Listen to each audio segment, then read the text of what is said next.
Yes, that's right, Sean. It is time for the weekly Holier Than Thou segment. I'm just fixing the tiles behind me because people always whinge about that when I start this segment. But this is Holier Than Thou, the segment where we have fun at the expense of others, but specifically at those who have dodged their civic duties to engage with you on matters that impact your lives. I think we'll start with Guy Williams. Everyone's favourite groan-inducing comedian is trying his hand at real journalism. Long been considered a kind of citizen journo that interviews people from Hamilton and Gore about things like having 2 countdowns in one street. Last week, he crashed a media stand-up at Waitangi and essentially hurled abuse and expletives at David Seymour, saying his treaty principles bill was BS and accusing him of saying that Māori people are sowing division in New Zealand. His response to Seymour's claims that his questions were rubbish and his comedy isn't that funny was saying, I think I'm all right.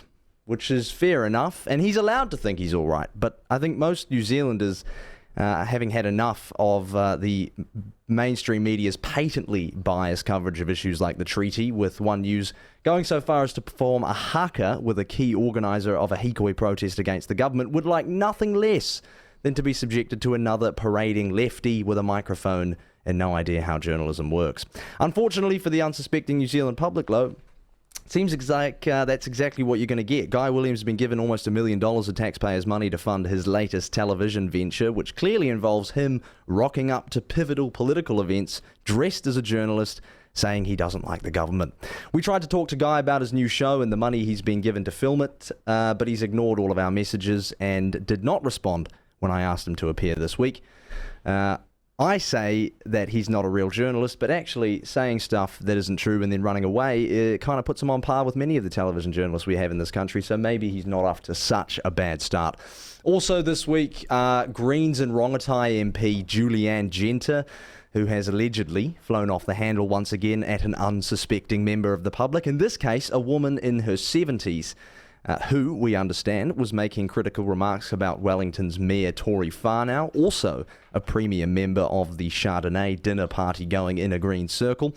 We were told by the daughter of the woman involved that Julianne strode over to the pair after overhearing disparaging remarks about the mayor and became quite fierce in her defence of Miss Whanau.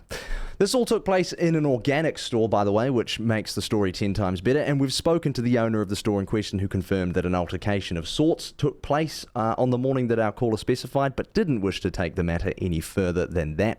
We tried, of course, to get Julianne to comment on these allegations, bearing in mind, of course, that Julianne has already been found to have entered screaming matches with her constituents in the past, as well as being found in contempt of Parliament for striding over to the Minister of Transport and waving a document in his face.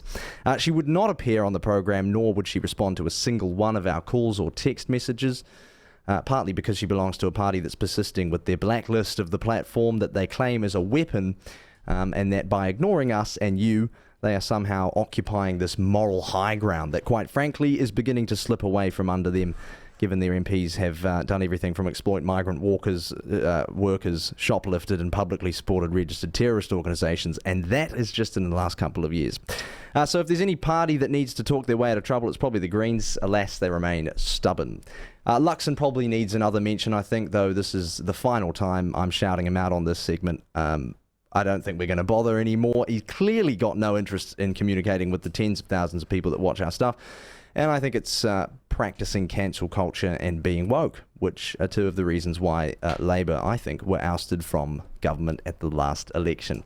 That's Holier Than Thou for this week. If we could get that outro, thank you.